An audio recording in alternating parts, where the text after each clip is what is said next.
We continue our conversation with Helen Morris. We learn that loss is experienced in different ways as Helen shares the story of the sudden passing of another important person in her life.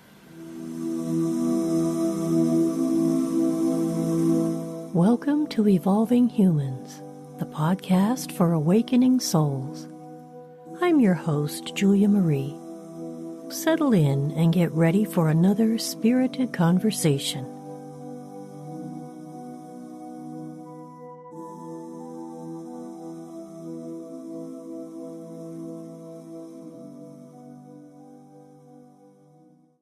So I'm assuming that now you, as a certified emotion code and body code practitioner, you use these modalities to help other people. I do. But I'm very low key about it because I used to do work on so many people, right? You know, it's like a kid with a new toy. You want to show it off to everyone. But not everyone is at that level where they're ready to get their head around you releasing stuff from them energetically. Like people still think you need pills and potions or manipulation to feel better. And so I guess the biggest learning is that when people need this, they come find me. And when they come and find me, I know they're ready. And when I know they're ready, then they can have magical things also happen in their life. And I can do this remotely, so I don't have to have people in front of me. And most of my clients are overseas. And I have people coming back, you know, they'll have a session and then they'll come back to me, 12, 18 months later for something else. And it's beautiful. And I keep saying to them, look, you can do this yourself. You know how to do this yourself now. And they go, no, but I still want you to do it. So that's the other thing, is that I am a conduit for this energy coming through me to helping others. So I don't think I am the one healing people. This is coming from a higher source. And so I'm really very respectful of that. And so I want to actually pass this on to others so that they can heal themselves. So I don't want to be the one that people have to come to. I want them to experience it, understand it, and then be able to do it themselves. So I'm not very good at, I'm not a very savvy business person because I actually end up, with clients being able to do this themselves. But, I like it that way. I believe that I was gifted this. And so I like serving other people and being able to pass the mantle on. And yes. You do healing work, but you used a term that I also like to tell people, even though the label on the website is energy healer. I make a clear point. I'm not the one doing the healing. I refer to myself as a facilitator. Yes. Or a conduit, just like you Yes. said, because the energy, my job is to flow the energy. It's up to the person what they're going to do with it. Absolutely. And that is, everyone has free will. Mm-hmm. And so often I find that, and I understand this from my own experiences. And this is the value of going through so many experiences and challenges, is that you understand it yourself. You get those ding moments. And I understood that when I was going from healing modality to healing modality, I hadn't learned the value of taking responsibility for my own healing. And I didn't understand the impact of what I had experienced and how that impacted on my body. Mm-hmm. And so I was looking for people to take the pain away. The pain was multi-layered and very deeply embedded. And once I understood that, I then understood, well, this is not going to just be a one-off fix. Actually, this is going to be a long process over a long time. But, when you get those big wins, it's easy just to keep that journey going. And now when I am in the other seat, helping other people, because I've been through so many experiences myself, I don't sit in judgment because I understand that that is their path to experience what they've experienced. And my role is, when they're ready, is to help them release that. But that is purely what my role is. It's not to place any judgment. It's not to tell them how to do it, when to do it, and what time frame. They choose that themselves.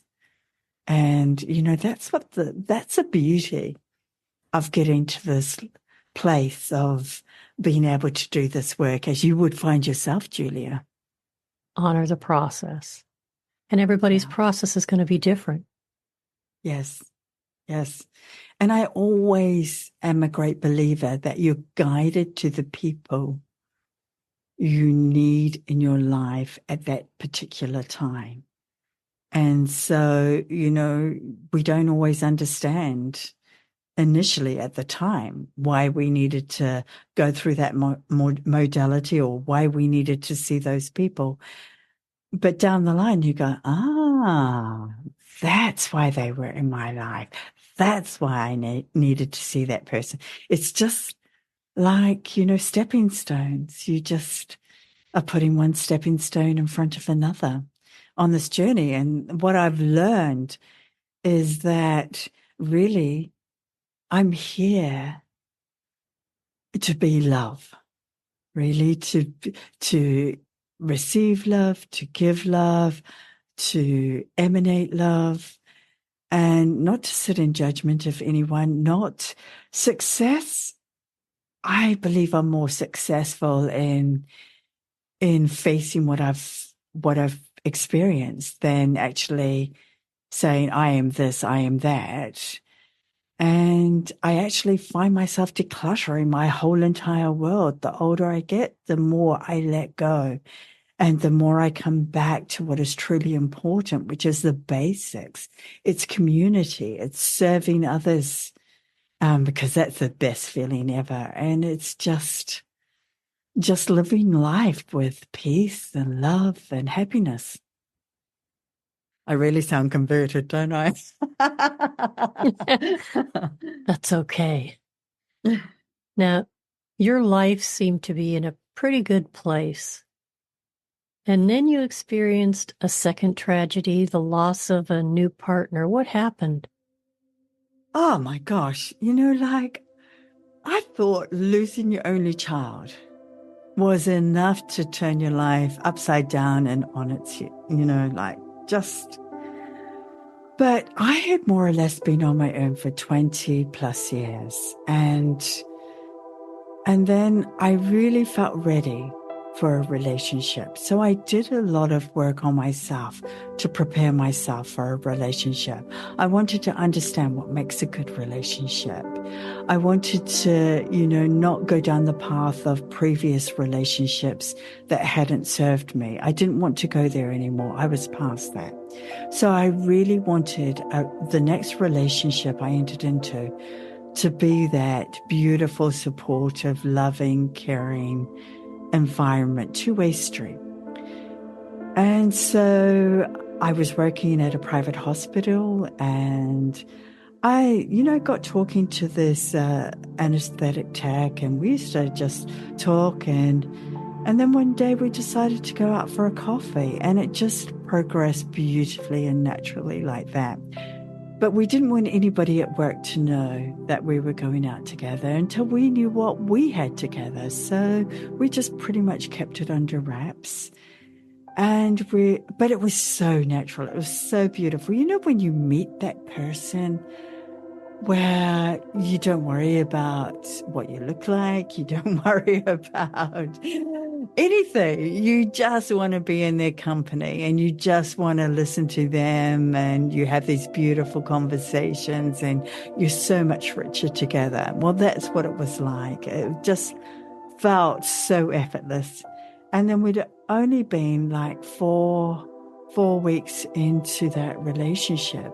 And he had planned this beautiful camping trip where he was going to a fantastic part of the world that is hidden, not very many people go to. And it's nature, it's nature in its finest. Rivers, hiking, waterfalls, in the middle of nowhere.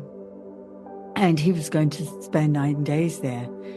And unfortunately, on the first night that he was there, his life got taken by another young guy that was part of a group that was staying there. And, you know, I knew on the day it happened. I woke up that morning and I was so out of sorts thinking about it, and I knew, but I didn't trust myself. I thought because it's a new relationship, I thought, oh, maybe he changed his mind or, you know, like that. And I thought, no, don't worry about it. Just talk about it when he gets back and we'll sort it, whatever out then. And because there was no cell phone coverage there, I couldn't even phone, you know, to find out. So then I actually found out a couple of days later because nobody knew about us, you see. So I certainly wasn't being a person that was going to be contacted. And I found out through my boss, who let me know that a beautiful colleague had had his life taken. And honestly, my heart broke all over again into a million pieces. Like, it just felt so unfair. Why gift me this perfect relationship after so long, to snatch it away from me so quickly? I hadn't even had a chance to, you know, get any real traction around it. And then this is again how the universe works. So prior to that, I had arranged a hookup with my beautiful girl in the afterlife through a medium. So I had booked that prior. And this was happening a week after Adrian had passed. And I didn't expect him to come through because I know how difficult it is for souls to come down into our frequency to connect. And so he came through. He came through with Dal. Both of them came through together. And I was going, what the heck? And so I knew right off the get-go what had happened. And it was as I suspected and felt. And he said something to me. He said, you know, I needed to meet you and to get to know you and experience this time with you so I could know unconditional love, so that when I transitioned, I knew what I was going into. Wow. I went, no way. I didn't even realize that that's what I was giving him. And he said that was so powerful. And I also then thought, what did I get from this? And so what I took away from this relationship was that at my age, where I'm very close to hitting 60, that, you know, after a lifetime of being on my own, I can still meet somebody beautiful. If they are meant to be in my life, then I am going to trust that, you know, this was not the only opportunity. And so I decided to look at it like that. But what it also did was it highlighted for me those areas of grieving that I hadn't done for Tal. I was so busy looking after her teenage friends and people around me that sometimes I hadn't allowed myself to fully just let go. And doing it that length of time, you know, several years later, was a different kind of letting go. It wasn't losing control. It was just allowing myself to really cry out those deep, deep losses and heartache that I was feeling. Yeah. So it was, again, the most heartbreaking, but the most enlightening of experiences. In some ways, his passing was a gift Yes. to help you move through that. Never ceases to amaze me how the spirit world is able to make those connections when the time is exactly right. I quickly let go of any preconceived notion of how long it takes a soul on the other side to make that connection. When I had a young woman come sit at my table at a show I was doing, and she was very calm outwardly and everything, and I asked her how I could be of service, and she said she wanted a mediumship reading. So I said, okay, don't tell me, let me see who's there. And immediately this young man showed up that I knew was somebody that was to her side. Turns out it was her husband. She was a young wife with young children. So I proceeded with the communication. And then at the very end, I said to her, this just seems to me like this is so fresh. I didn't know how else to say it. Like this passing is very recent. And this was a Saturday she came to sit at the table. And what she said to me was, well, he died pretty much in the way that you described on Wednesday. Wow, that close after. Yeah. And that was very early on in my mediumship path. So from that day to this, I don't set any kind of parameters on how long a person needs to wait before they make an appointment. They just need to understand that they must also do their grieving, that whatever message they receive is to help them with that process. It's not to be a substitute for it, but he came through as clear as I'm talking to you. I 100% agree with that, Julia, because, I explained about Tal and, I felt it so strongly and I knew. But the thing, what I had to do, which is what a lot of people end up doing, is that you can't talk about this as openly. I think it's getting better. I think people are more understanding these days. But even just 7 years ago, it was like people were making excuses for what I was feeling or what I had experienced. And I was going, no, I'm not making this up because I want it to be. This is what I felt. This is what I experienced. And I can feel her. She comes into my chest, into my heart. She's such a heart-centered being. And, and you can't fake that or you can't make that up. And how did I know what I knew? It was like she guided me to know or, to fill in the gaps. So yes, I agree with you.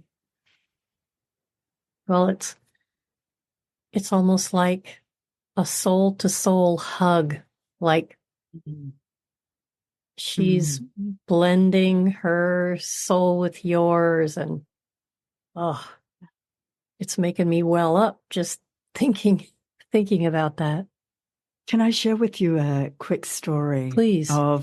Of what she was like. So she was this feisty, sassy, she'd come back. She'd never just take everything at face value. She would challenge you, and she quite often challenged me. And so if I was really upset with her, because she'd done something, and I'll go, no, Tal, I'm just going to go to bed and, I'll talk to you about this another time.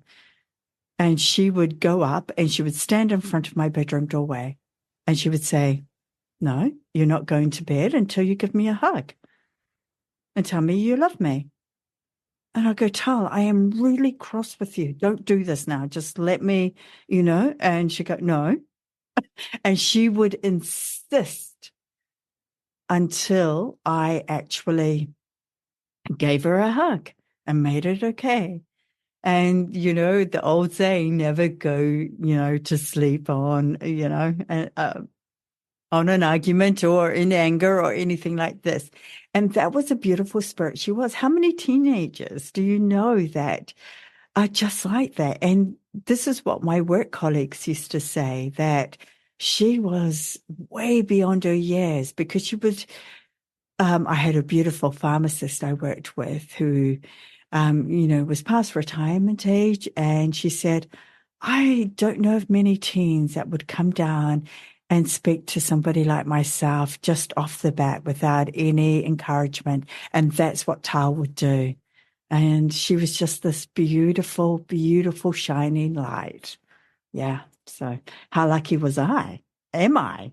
And the other thing I want to point out too is that I had a knowing that, if I had chosen this as part of my soul contract, then she had also chosen that. And we had Exactly. decided that together. Mm-hmm. And I also had a deep knowing that she was going to die in a motor vehicle accident as a teenager, because I used to have the most bizarre reactions to hearing about teenagers dying. And I think, how on earth can that parent cope, or those parents cope with losing their teenager? And this was even before I had Tal. And then I knew that on some deep subconscious level, I was preparing myself for this. In many ways, that would be, in retrospect, a gift to be able to see that you did see this coming, even though you weren't consciously aware of it. I want to just touch on your podcast because I think it's great, not just because you invited me on, but just because it's great. Thank you. So what inspired you to start the podcast? So this is the thing about when life cracks you open and you get guided on these paths that you have no choice, no say in. It's just like, this is what you're going to do. And look, I wouldn't have chosen to put myself out there and speak publicly to people through a podcast. I knew nothing about podcasts. I spent 3 months educating myself and setting it up so it had really good foundations, because I didn't want it to topple over. And I had no idea what I was in for. But I desperately, on some level, not desperately, but on some level, I knew that I wanted to share with the world that grief can be heartbreaking, but equally it can be beautiful as well. There are many gifts that come from these grief experiences in whichever way they manifest. And so I wanted to interview people who had been at the coalface themselves and had experienced life-changing moments and experiences, and what their learnings were from those experiences, that they could be these confident, beautiful, positive, well-adjusted people after facing the worst of the worst. And so that's what motivated me to do my podcast in that way. And the beautiful side of grief just came to me. It was just, this is what I need to call it. Because most people, if they're not aligned with that, if they won't listen to it. But those who are, what is this all about? How can grief be beautiful? Let's just take a listen. Well, then they can find that person, that connection that resonates with them, and go on their own journey to finding their own beautiful grief. So that's what's kept me going. I've done just over 100, just close on 130 podcasts, episodes. And so it is, as you will know, a labor of love because it is not easy. There's a lot of work involved in this, especially if you don't have a team around you. And yes, and Tal, she always tells me, you don't think you get these guests on their own, do you, Mama? She goes, I'm behind the scenes directing them to you because I remember I made the mistake once of saying about me doing this podcast on my own solo. And she came into the guest and said, what the heck? She's not doing this by herself. I'm with her, And so I laughed because that was so Tal. And this lady hit it on the nail when she said that. And so now I just go, yeah, we're a team, baby. And yeah, I'm grateful. I'm really grateful to have this opportunity. Doesn't make me a lot of money. It doesn't make me any at all. But it's helping. It's helping people all over the world. So to me, that always fills my heart. Well, and that's the most important point here. It's the difference you're making. And who knows when some person in need of some kind of comfort or clarity is going to click on this podcast named The Beautiful Side of Grief and be helped or comforted by somebody's story. Because our loved ones have a way of guiding their surviving people to find what it is they need to help them with that grieving process. At least that's something I've found to be true. And just before we went on air, you and I were just having a quick chat and we were talking about guests and I just want to mention that I feel that connection. When I receive that email or that request and that, I feel that energy and I know that this is going to be a good person. And even if their story doesn't always quite align, I trust that maybe there's something they haven't told me that when we start talking, that's going to be the gold nugget or gold nuggets that help out a listener.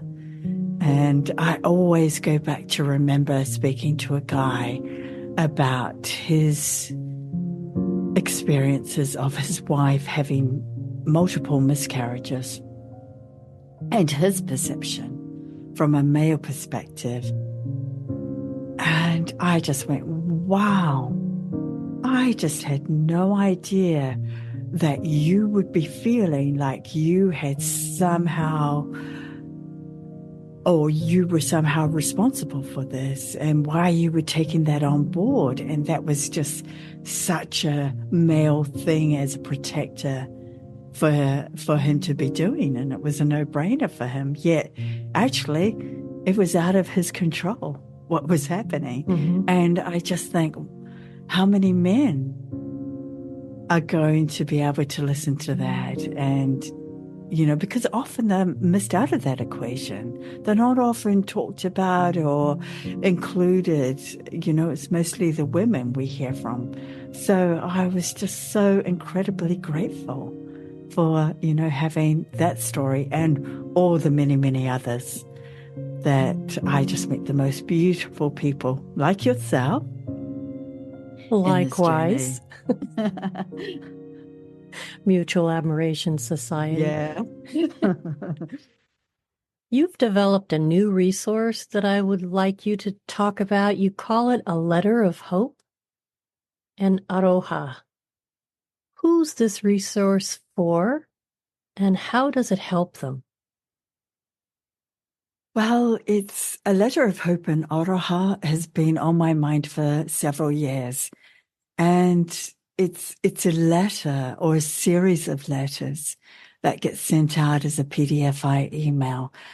But initially I was just going to use it as a, go-to helpful resource to help people, transition through their grief and see a beautiful side to it. And then as I started to develop it, I had something happened where I was off work, and that was the timing. It was like, now you're going to do this. Now you're going to develop these letters. But then I was also guided to write from my own voice and from my own experiences, mix those into with all the scientific info as well to help people, but it keeps it at grassroots level so that everybody can relate to the information that I'm telling them about.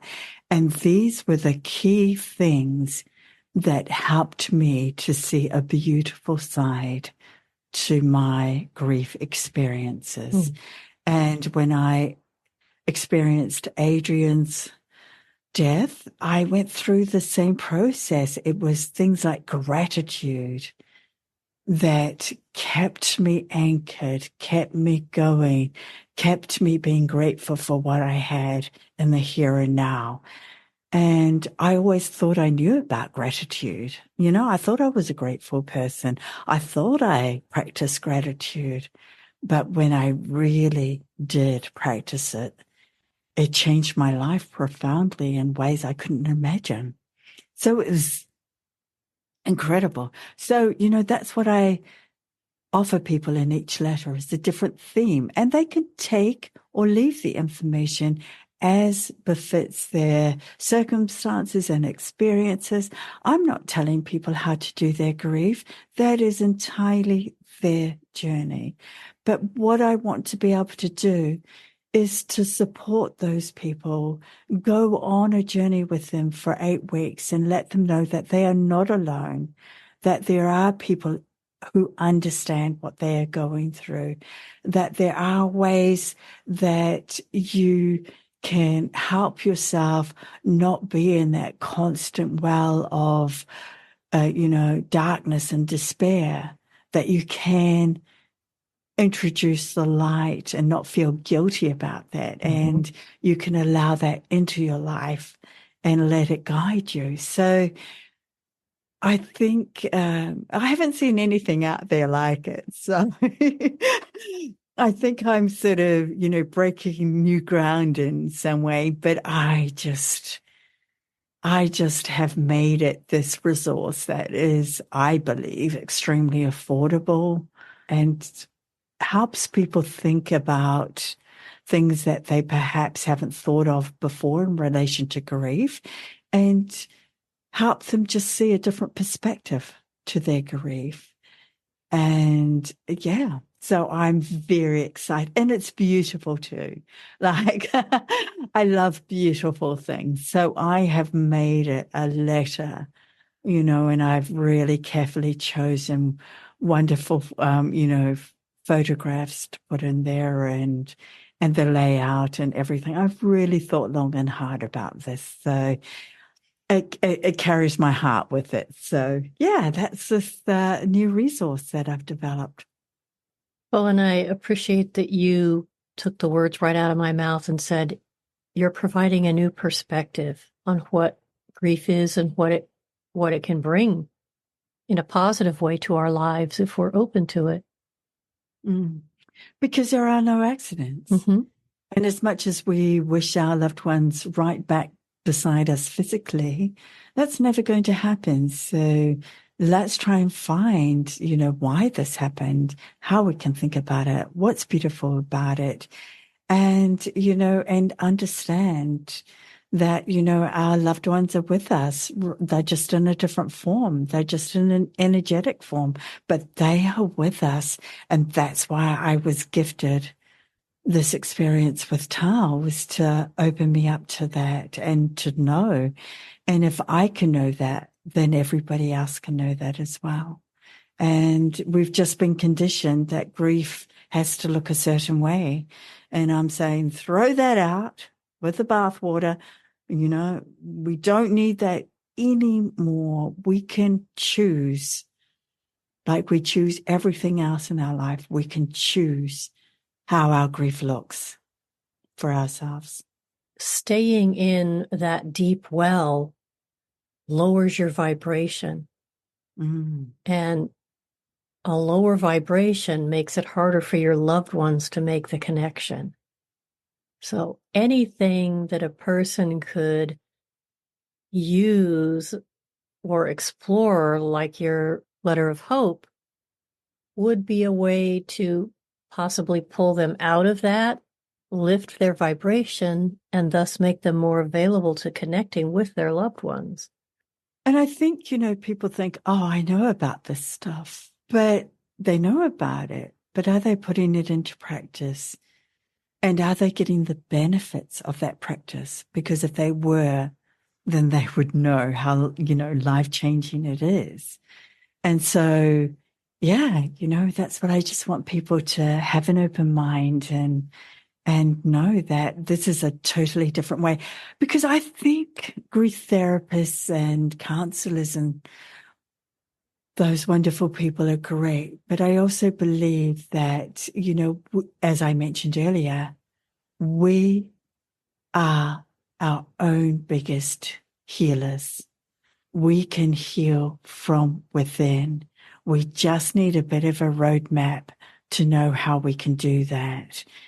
And that's what I want to offer people, a bit of a roadmap. Well, I'm in alignment with that.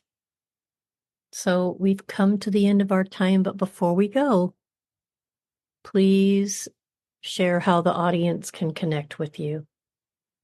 So all they need to do really is plug in the words, the beautiful side of grief, and that is going to connect with me. So my website is https / thebeautifulsideofgrief.com. And my Instagram is the beautiful side of grief. So everything is, if you just want to go find me, just put the beautiful side of grief in and you'll be on your way to discovering more about me. And I'll certainly put all those links in the show notes. So I just want to thank you for this wonderful conversation, for the insight and the wisdom that you shared, and the story of your beautiful daughter and your journey from loss to embracing all that life has to offer. So thank you for showing up today. Julia, I'm just so appreciative of you giving me this opportunity and giving me this time and just being so open to this information and sharing it with so many others. What you're doing is a gift to the world. And and I'm just so grateful for that. Thank you. Well, ditto. Well, that's our time for today. Thank you for continuing to support this podcast with your downloads and subscriptions. If you benefited from this episode, please share the link with someone in your circle so that together we can bring more light to the world. If you want to connect with a loved one on the other side, please go to my website, juliamarie.us, and click the Book Now button on the home page. And now, here's a quote for you to ponder as you go about your day. We do not have to rely on memories to recapture the spirit of those we have loved and lost. They live within our souls in some perfect sanctuary which even death cannot destroy. Nan Whitcomb.